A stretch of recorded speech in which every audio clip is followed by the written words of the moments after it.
Okay, welcome to the July edition of the EcoGreenHotel Educational Webinar Series. My name is Chris Lewis. I'm the Vice President of Energy Solutions here at EcoGreenHotel.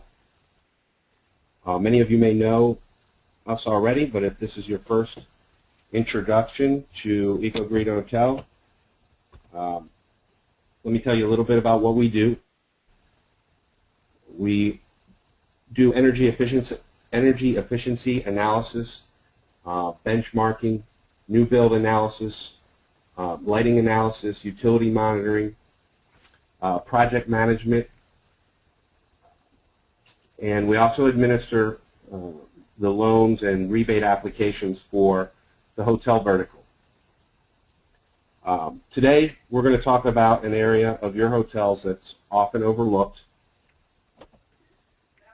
and we are privileged to have two presenters today that are going to concentrate on hotel swimming pools and the energy savings opportunities involved with your swimming pools. First, we're going to have Jim, who is the sales manager of institutional aquatics for Pentair, has a mechanical engineering degree and a background in applications and engineering, as well as Jeff Farlow, who will speak on a lot of the technical issues, and we are certainly privileged to have both of these gentlemen here today. And at this time, I'd like to direct your attention to the questions box on your dash board and ask you to drag that right onto your desktop, if you will. Here, we'd like you to go ahead and plug in where most of your hotels are located. And if you'll go ahead and do that now, see those coming in.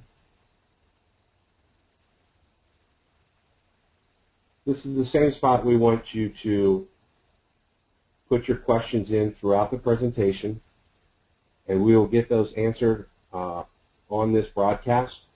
And if we do not get to all the questions during the live broadcast, Jim or Jeff will reply via email so that we can go ahead and get you the answers that you need. All right, great. Well, without further ado, I'm going to turn the presentation over to Jim at this time.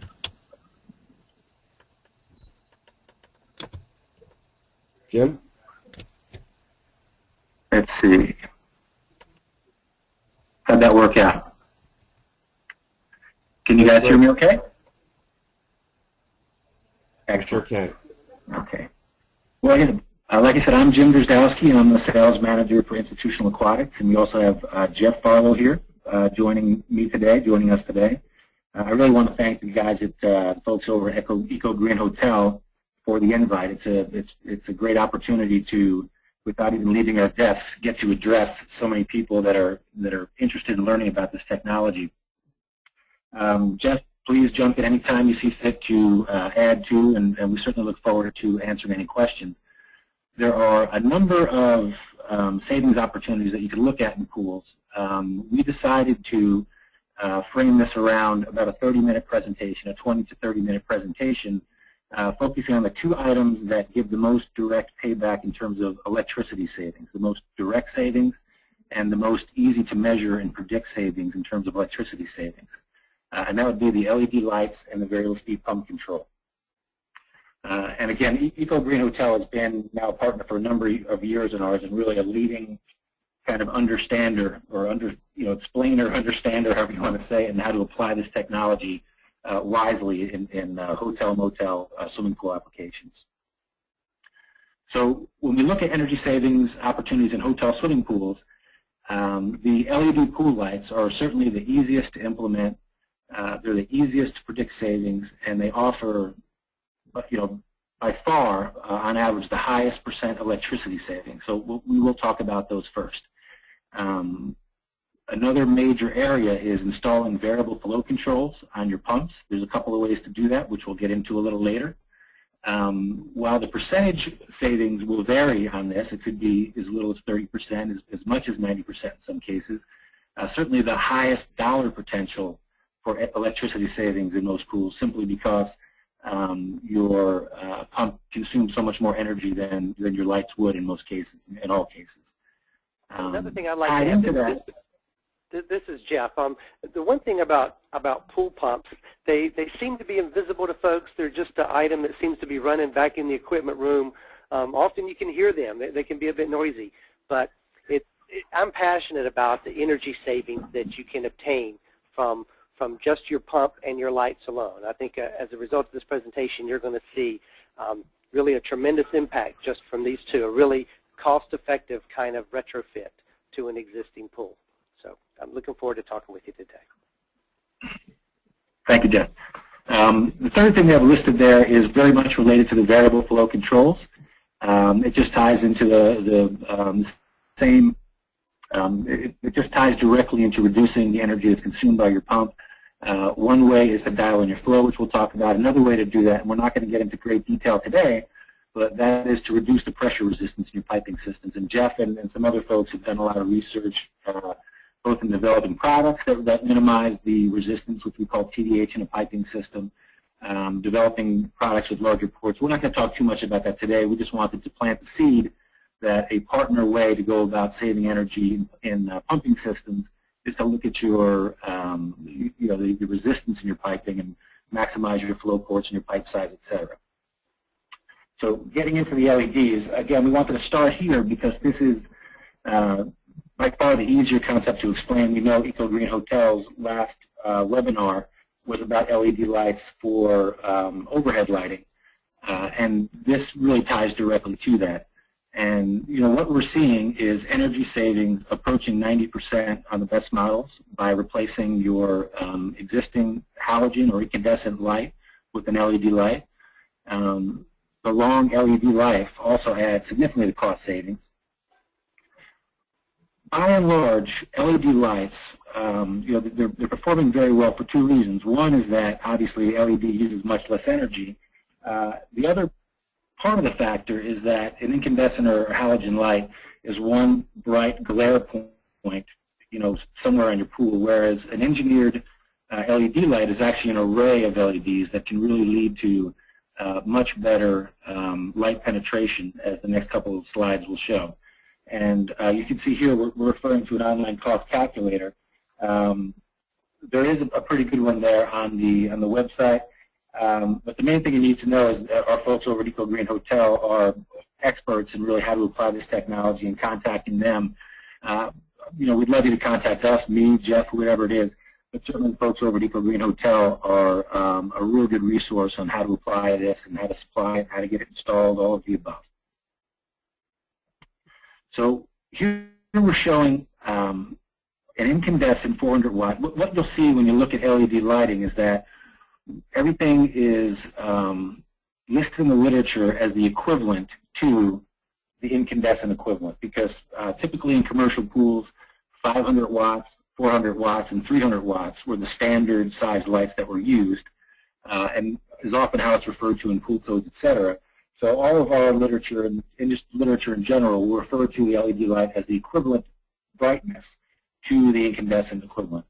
So what we're showing here is a spa that previously had an incandescent 400 watt light that was replaced with a 70 watt, in this case the photo is showing an IntelliBright LED light that's actually an older generation. We're a couple generations past that, but that's when that photo was taken. And you can see right off the bat the difference between having one very bright spot in your pool compared to really much better light penetration and dispersion with the LED type light. The illustration on the bottom isn't the greatest of that, but it's just intended to illustrate. There's a couple things that are going into that. One is the lens geometry, how that is designed to disperse light, and the second thing is the how the LEDs are arrayed on the engine, as we call it. Jeff, anything to add to that before I jump on? Just that one of the primary functions with this LED light, obviously it's to reduce energy costs, it's the extended life, but as Jim said, that geometry is important because what it does is it takes that light and it holds it under the surface of the water. you spend all those lumens illuminating the bottom of your vessel, whether it's your spa or your pool, to really capture what the health department's looking for in a safe pool that you have good clarity where you can see the bottom clearly. That's one of the biggest aspects. And Jeff, this is Jeff at EcoGreenHotel. We had a question from our audience. Jim, on the next slide, regarding if this is a retrofit or a whole fixture, and I was hoping you could speak to the replacement process when switching to an LED pool light. The LED pool light comes as a replacement fixture or as a light bulb only. There is a brand new screw-in light bulb option that makes the retrofit very, very easy. The one thing that you would, in the part of the retrofit with the bulb-only replacement, you would want to replace the lens also, because as we talked about, the geometry of that lens and how it disperses the light is critical. So a really cost-effective upgrade is just replacing the bulb only. In our coming slides, we'll talk about those two options a little bit as well. Both of these lights that you're seeing, these case studies, are retrofits to pools that had the incandescent lights in there beforehand, and was all part of our, using earlier generation lights, in fact, part of our process to establish to the experts that our 70-watt equivalent was, in fact, equivalent from a lighting standpoint to a 500-watt light in this case. So in this case, we're showing a 4-lane, 20-yard pool, and kind of unique in that it is 20 yards long with a single light placed all the way down at the far end, which would be right under the photographer's feet in this case. And again, just to really illustrate the same thing, which is that I think you guys can tell from looking at the slides that the amount of light making it down to the far end of this 20-yard pool is significantly more using the LED light than with the incandescent in this case.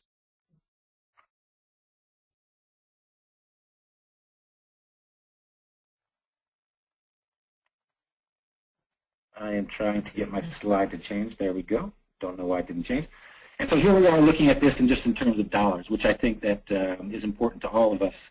What does how much savings are we talking about here? So here we're looking at a single light, excuse me. The annual energy cost, and this is based on a 12 hours a day operating, was 1,752 kilowatt hours in a year with the incandescent light. That same LED light is using 307 kilowatt hours in a year, and as you can see, the savings go from, or the cost goes from about $175 to operate that down to $31. An 82% savings, or $144. And there's many pools and applications out there that have more than one light, right? So these savings can certainly compound themselves, and it is the easiest upgrade to do out of all the ones that are available to you. And keep in mind, here we show savings based on 10 cents a kilowatt hour. So if your electricity costs are more, then the savings are going to be more, less. They're going to be less, but the percent savings is going to carry through regardless of your specific cost for electricity. And there are places in the country where it is double that 10 cents. I think the average might be up to 12 cents now, if I'm not mistaken. So we're looking at a conservative case study here. So what are the options for replacing? Well, option one is to replace the lamp only. Up until recently, when you upgraded your swimming pool lights from a incandescent light, the process was to replace the entire light. And what that, not the niche, which is what you're showing on the left, I'm sorry, which is not shown in this photo, but the niche is actually the concave area that is built into the pool wall to accept the light housing. But we would change out the entire light housing by snaking the full, 50-foot cord or whatever it is up through the conduit and replace it that way. Now, it's not too difficult to do it that way, but now there is really a simple option that is just about as easy as replacing the bulb. And we do try to steer away from it, overly promoting our brand or our name while we're going through this, but we need to mention it here because this is the only UL and CUL certified LED replacement lamp for AmberLite incandescent fixtures. It is important while you're looking at replacing your lighting equipment to consider UL or CUL if you're in Canada. And generally speaking, that means using stuff from the same manufacturer, and the AmberLite niches are by far the most common niches that are out there.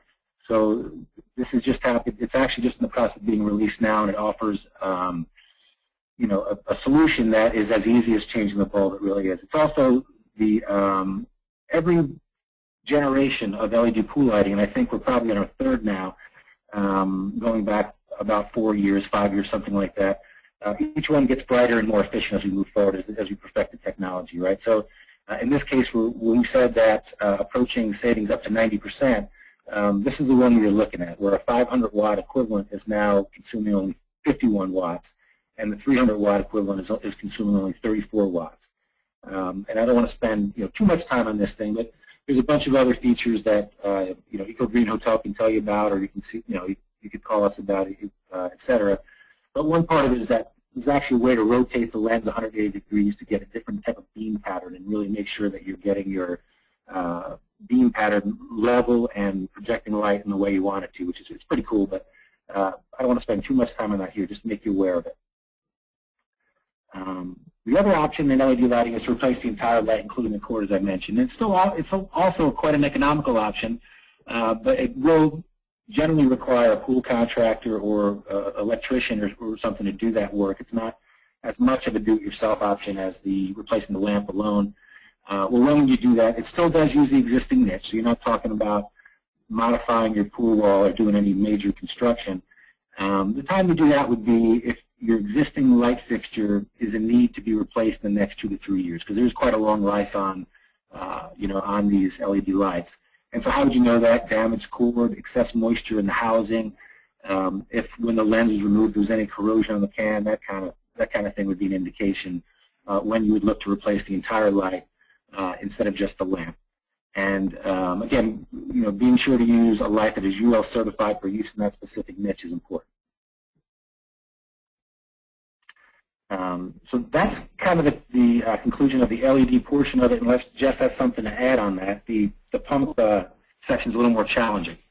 Well, I just want to reiterate, and we've talked about it before, but the savings in labor, the extended life of the LED lights far exceeds the traditional halogen or incandescent light, and the savings in labor from having to go in there every couple of years and replace that light fixture is just one thing that it really has an impact. The EcoHotel will take you through that scenario and let you roll in the savings from labor over the life of the bulb to really get the true picture for the savings on a lifetime basis. Chris, should we jump into pumps, or do you want to pause there for questions, or just keep going?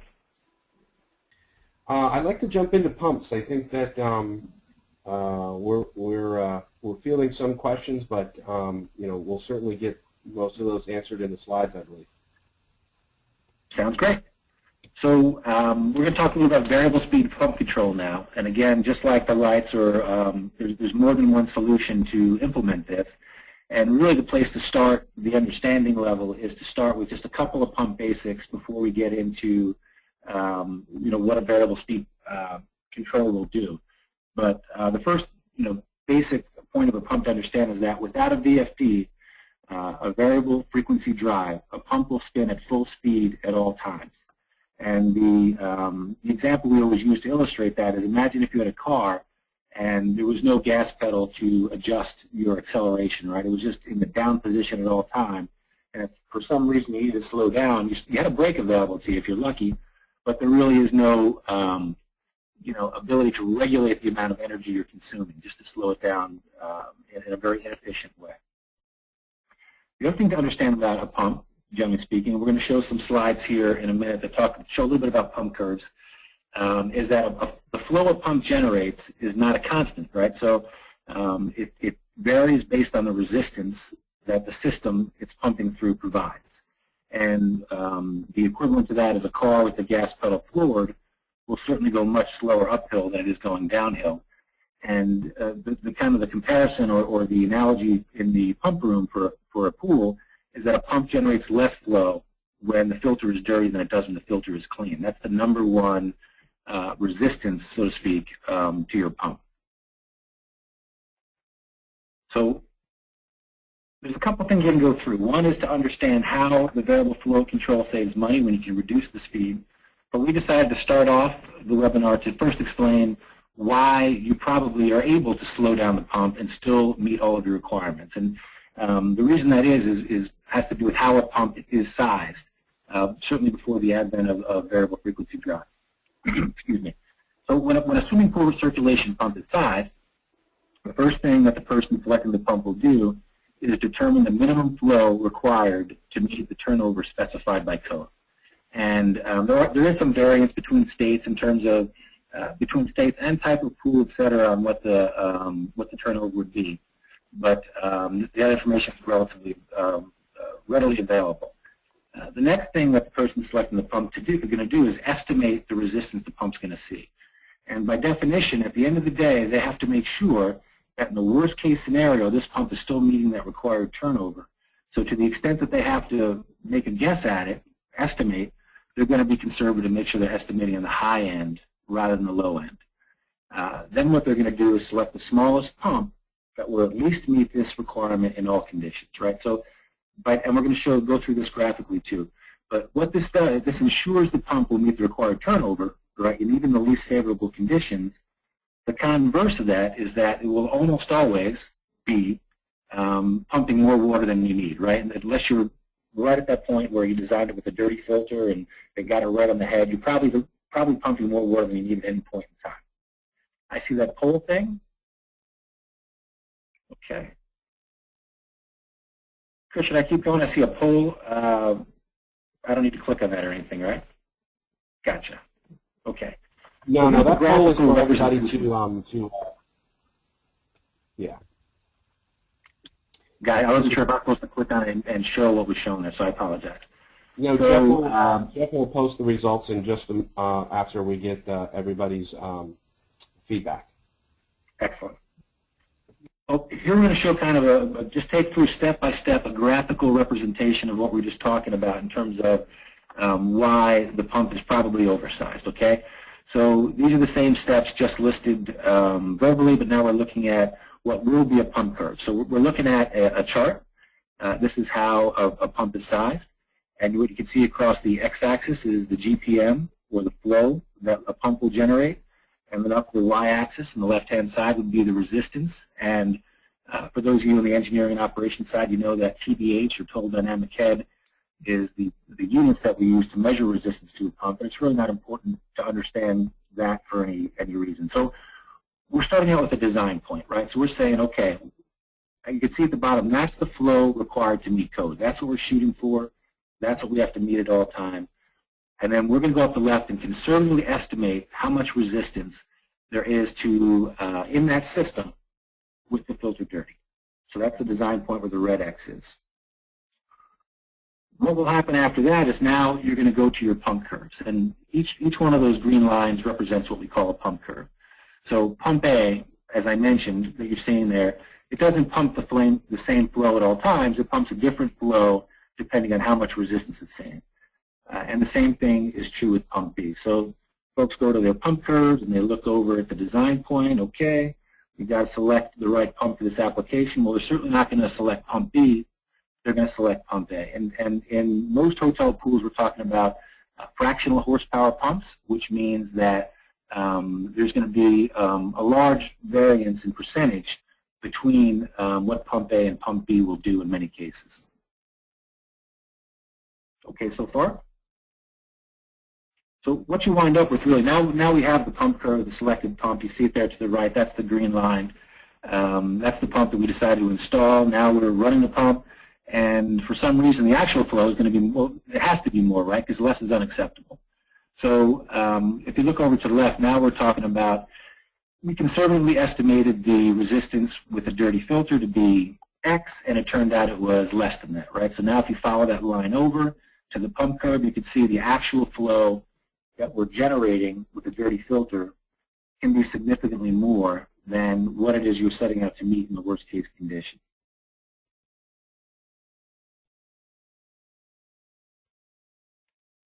And then taking that one step further, that same system, right after you backwash it, is going to have significantly less resistance.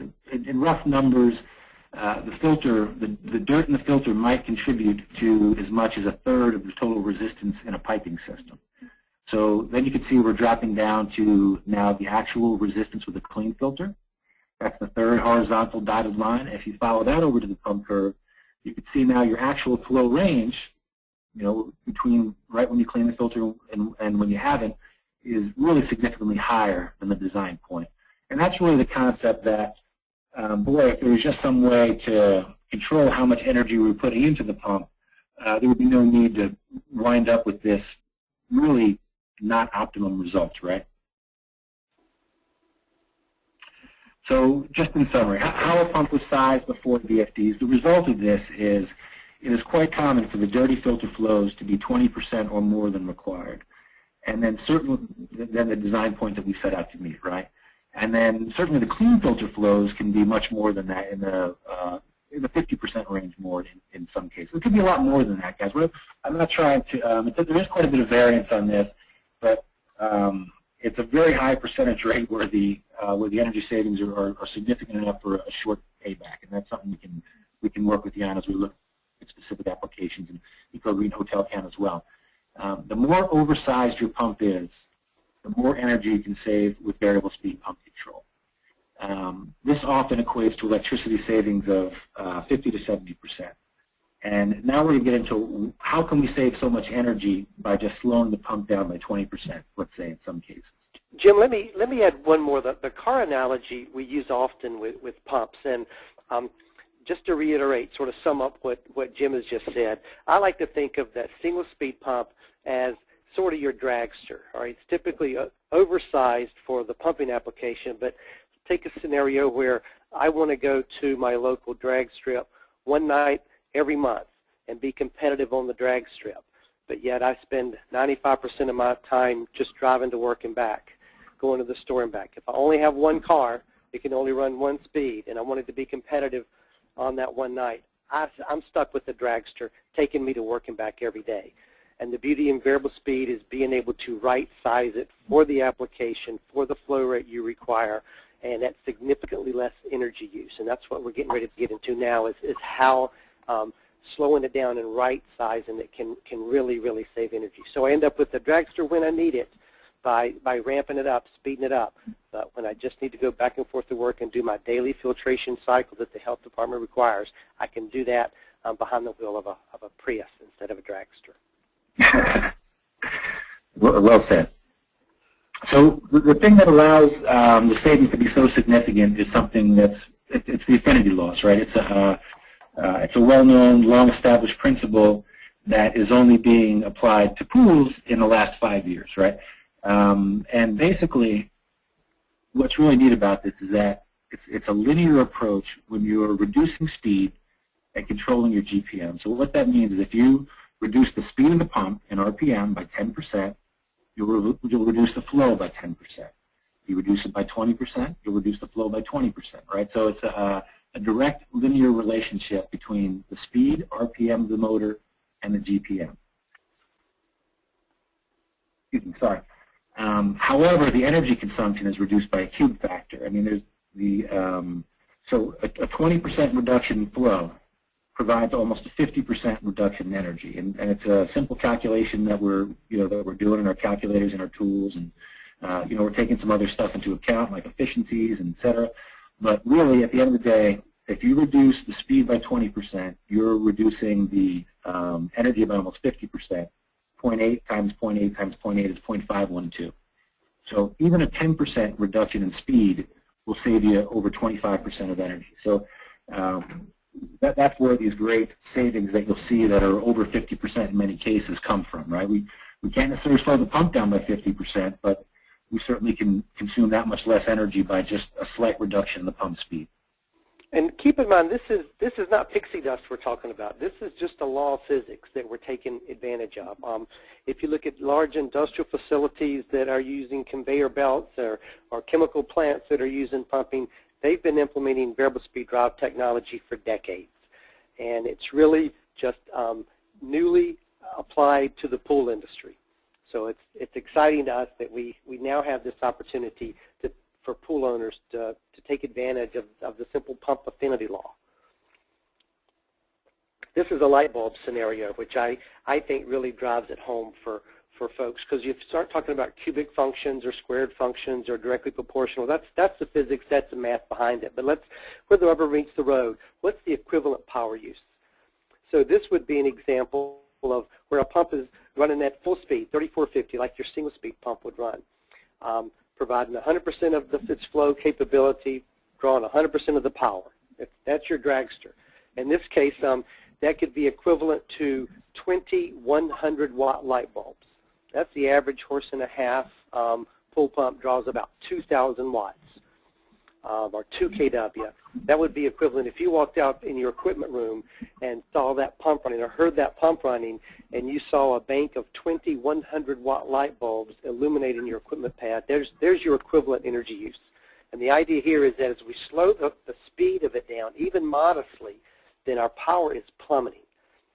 As we slow speed down modestly, flow drops modestly, but power plummets. So even at half speed, we've gone from 20 100-watt light bulbs to about 2.5 100-watt light bulb equivalent power use.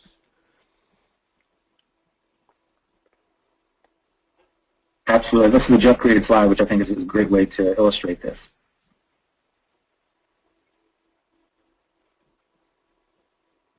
Occasionally my computer starts to sleep for a second. There's another level of savings that we're not going to get into too much on the math side of things, and that's simply that the variable speed pumps, what that is a pump with a variable speed drive built into it, and that was actually pioneered and introduced to the industry by Pentair in 2005, uses by requirement a permanent magnet variable speed motor. There's other terms for that I always pronounce incorrectly, so I will not say them. But the other pump motors that are in the industry, there's really a wide range of efficiency that you could find on a pump motor that's out there. It could be 75% efficient. It could be 70% efficient. In a lot of cases, it could be 65% efficient. So in addition to the savings we're talking about here, which are really much more significant than the ones we talked about using the affinity law, there's also a significant savings by upgrading the efficiency of the motor as you go through. And that's about all I wanted to kind of take from this slide.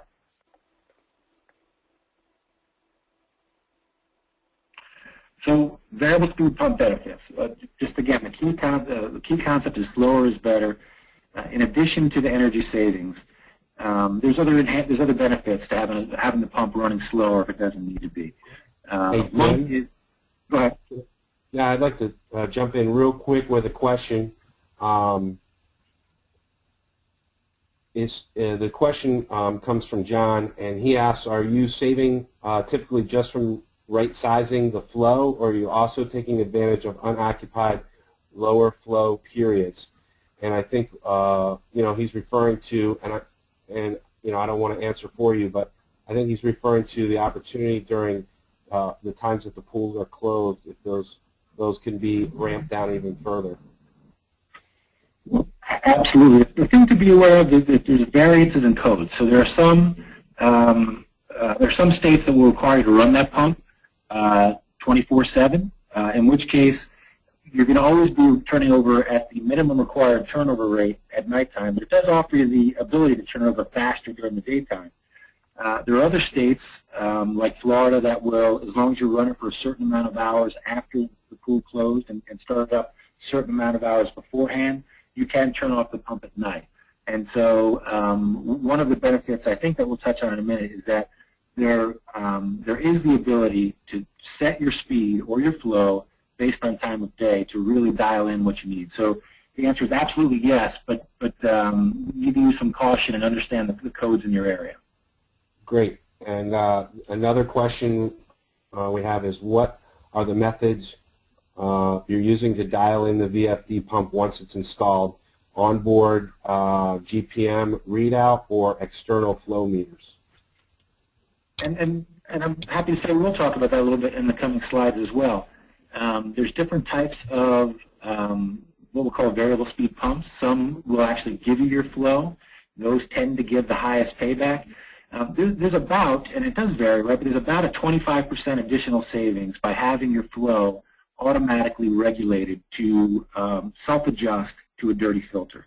And that's something that some people choose to use a variable speed pump, and that's a great option as well. But the variable flow pump, where you're actually dialing in your flow set point, and there's two ways to do that, which we'll talk about in a second, to me does provide the optimal savings, and there's some other benefits there. So we will touch a bit on that on one of the coming slides as well.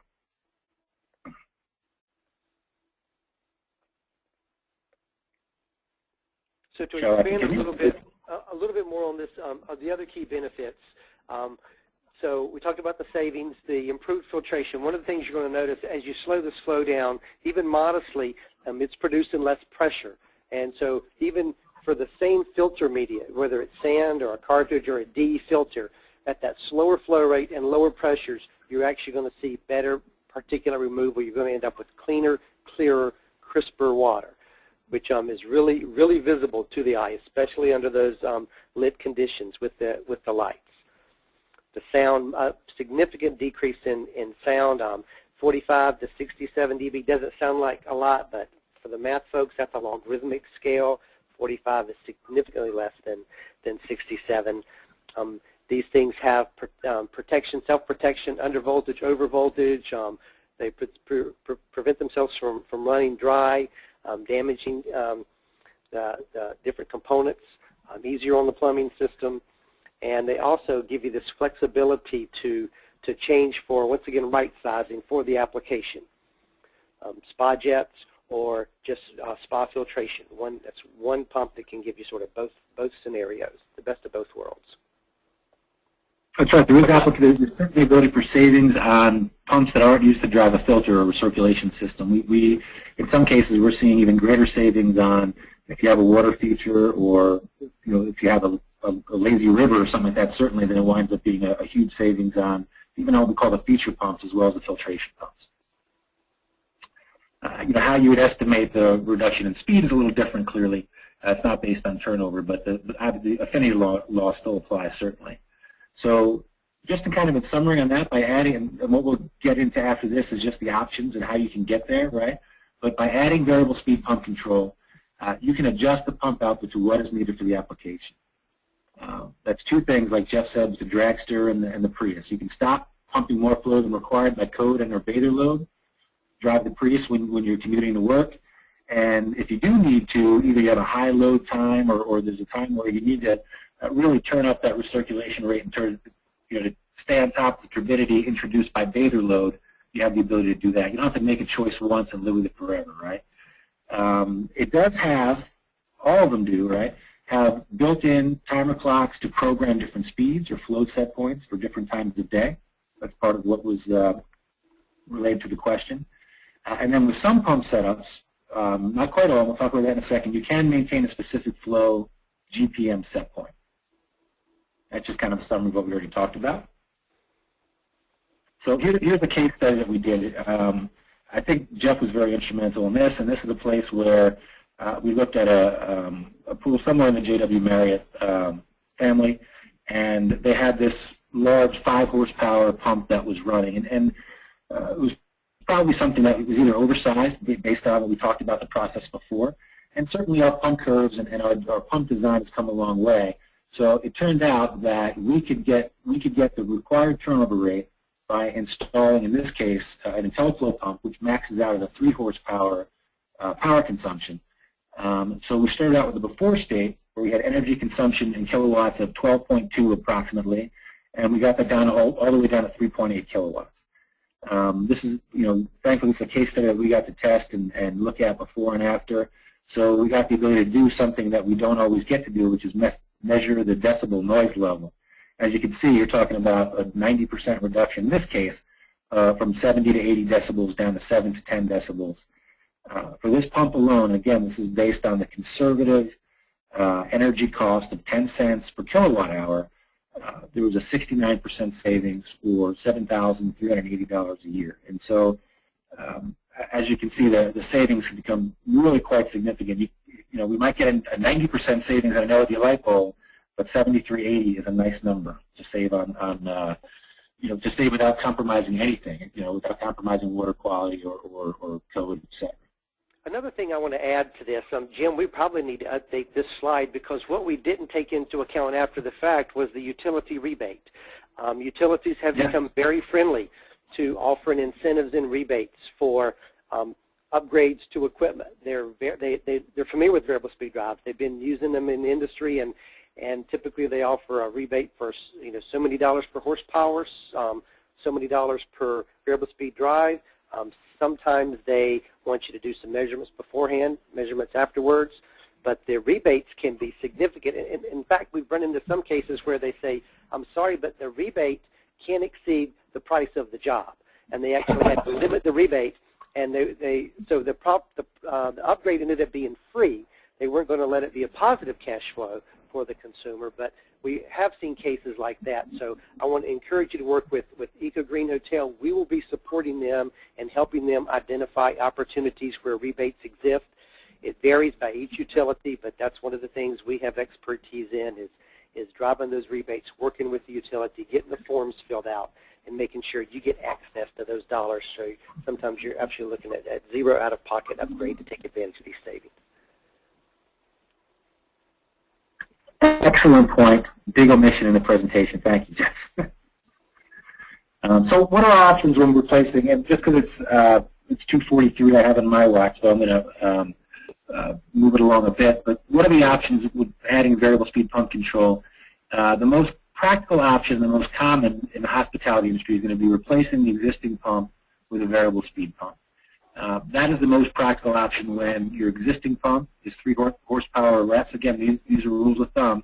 We just showed a case study where we replaced a 5 horsepower pump with a variable speed pump. These are just kind of just general guidelines, right? It's also the most practical options more often than not when the existing pump is wired for single phase rather than 3-phase. At this point in time, variable speed pumps are designed to accept single phase input. They do, I don't want to get into that. I'm going to get a little too technical there, but this is the option with the lowest install cost compared to what I'm going to go over next. Well, actually, we talked about what are you controlling, speed, are you controlling flow? There's several different options when you look at replacing the pump with a variable speed pump. The first is using a variable flow pump, and that is there are models out there that actually, based on an algorithm built into the little computer on the pump itself and measuring pressures on the inside, on the inlet and the outlet, can actually read out what they're actually delivering in flow. And we call it a variable flow pump. And those can be, so those will automatically, if you set it to the recirculation rate of 100 GPM, it'll stay there as the filter gets dirty or gets clean. That winds up having the highest potential savings in commercial applications. For those of you who are in New York, if there's anybody here, there's a peculiar code in New York code where it requires something called a Griswold valve, which is something that regulates the flow and prevents it from going above the design point. This has been accepted by the Department of Health for New York State as an approved equivalent to using a Griswold valve. And again, the Griswold valve operates by putting on the brake, and we operate by letting off the accelerator. The other option is a variable speed pump. This is still preferred by many, many people. It's simplistic. Its ease of use is one of the reasons why. It's got the most models available and sizes available. And it is easy to adjust the speed manually. So one way that might be used would be with a partner flow meter and your pool operator adjusting that daily or a couple times a week, depending on what your backwash cycle is, to keep it turned down a little bit instead of self-adjusting. And then just to make you aware of it, without going into too much detail, there are also options out there that are variable speed pumps with built-in safety vacuum release systems, which are, if you all remember, I hesitate to bring up the Virginia Graham-Baker Act, but that are designed to automatically shut off when there's a drain blockage and without spending too much time going into that, if you require more information on that, or when it would be of good use, et cetera, that's probably something we should save for after the presentation based on time. Hey Jim, let me jump in here. There was a question earlier about maintaining flow and whether it was done with the pump or with an external sensor. So I'm going to use this as the segue. But the variable flow pump, the one you see listed here, is number one. For any application, 3 horse or less, this pump has the capability to manage its own flow. It does not use external sensors or flow gauges. It has sophisticated circuitry internal to the drive that can determine what head it's pumping against and how much flow it needs to produce. So that one does it on board. The next slide deals with the drive that we apply to the larger pumps, the AccuDrive. I would say that's more of the 5 horsepower and up application. Actually, Jeff, if I can interrupt you, we're going to talk about the AccuDrive on the next slide. So in this case, I was really just referring to the VS model and the VF model. Right. Of the so if you're going to jump onto the AccuDrive, I'll jump over here, and you can. But as far as the flow control, we have the VF in the IntelliFlow for a 3 horse and under application that doesn't use an external sensor, and then going into this would be applying to a larger pump that would use an external flow sensor to determine what the flow rate and do a feedback loop. That's the only thing I wanted to make was that connection to address that question that was asked earlier. Yes, so exactly right. So on adding a variable speed drive to an existing pump motor, when would you do this? When does that become a practical option? Well, I'm going to go to the second bullet point first, but when the existing pump is wired for 3-phase, is a good indication this might be a thing to do, because 3-phase motors are inherently more efficient in any case, and so there's less benefit to changing out the motor while you're at it. And also, if the existing pump is greater than 5 horsepower, you'll be in a position where, in most cases, you can just continue to use your existing pump and retrofit a variable speed drive to that pump. The cost of this might be twice as much to install, but the dollars involved with savings on larger pumps like 15+ horsepower can really be huge and just no-brainers, right? I mean, that's really what it comes down to.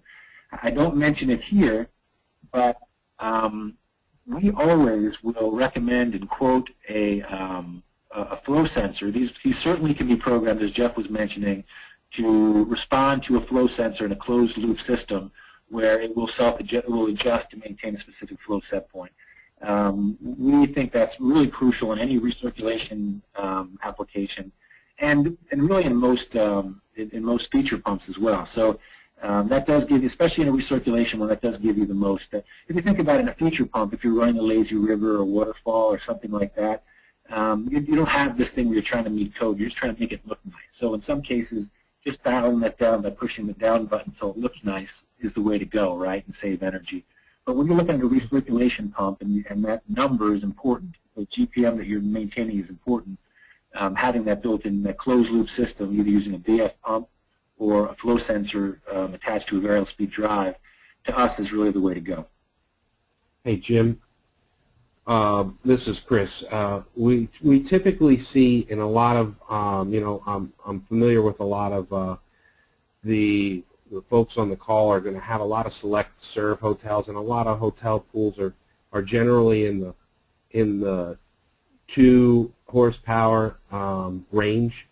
So most of the select serve hotels, they're going to be in that sort of range. Obviously, there are some larger resorts and folks that are going to have the lazy rivers and features. But I think just for the benefit of the folks on the call, most of this is this particular application is not going to be applicable to your Hampton Inns and your Embassy Suites and your Spring Hills and that sort of thing. That's right. The VF pump that we talked about earlier on the previous slide, generally speaking, that will maintain a 6-hour turn on up to about a 45,000-gallon pool, which is a pretty big pool, right? We know a lot of the hotel pools could be in that 12 to 15 to 20,000-gallon range. So this will handle almost double that. Where this option comes into play, or if you're a resort-type pool and you have multiple bodies of water, that's when we'll wind up going this route, the add a variable speed drive route. And great. I have a quick question that I want to try to slide in if we can here. Some of these we may be able to answer offline.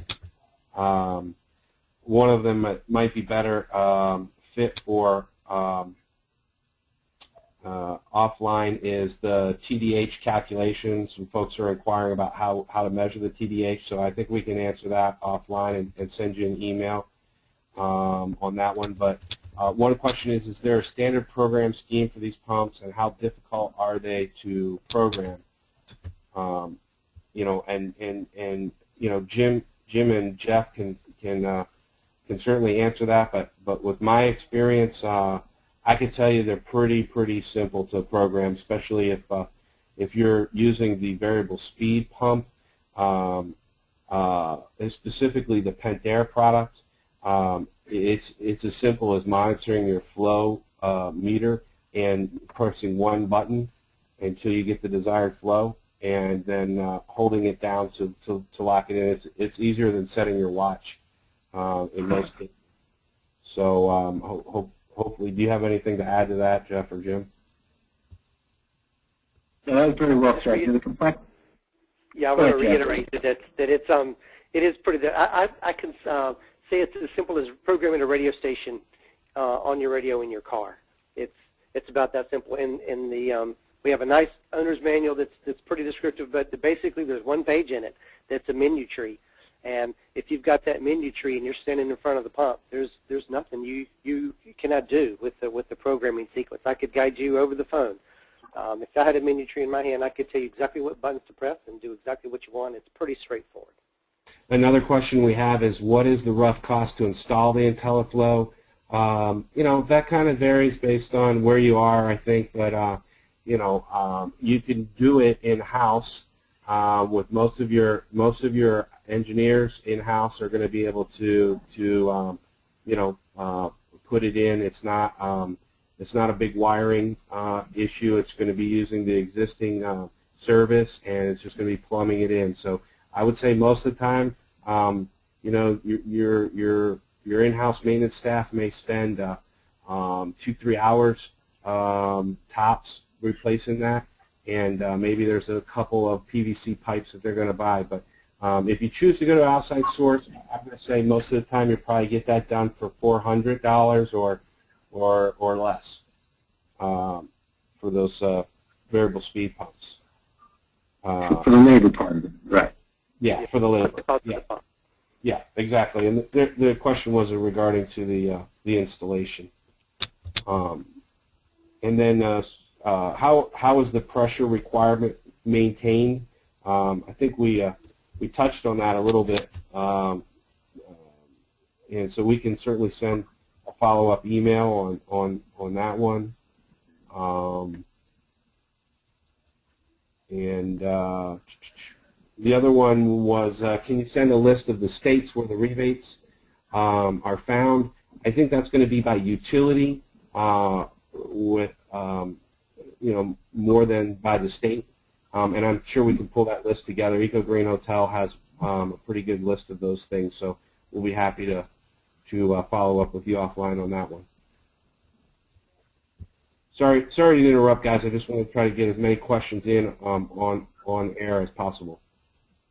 Hey, Chris, we're at the last slide, so I think that we're golden. Okay, great. Well, I want to thank you guys for participating, Jeff and Jim. We really appreciate your expertise and being able to talk about all the technical sides of this. And I want to thank the audience for your participation as well.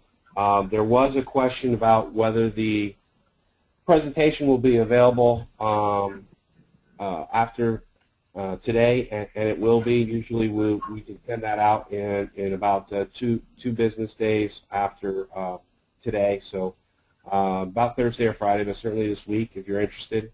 And do you have another slide after this one? Oh, yes, we do. Okay.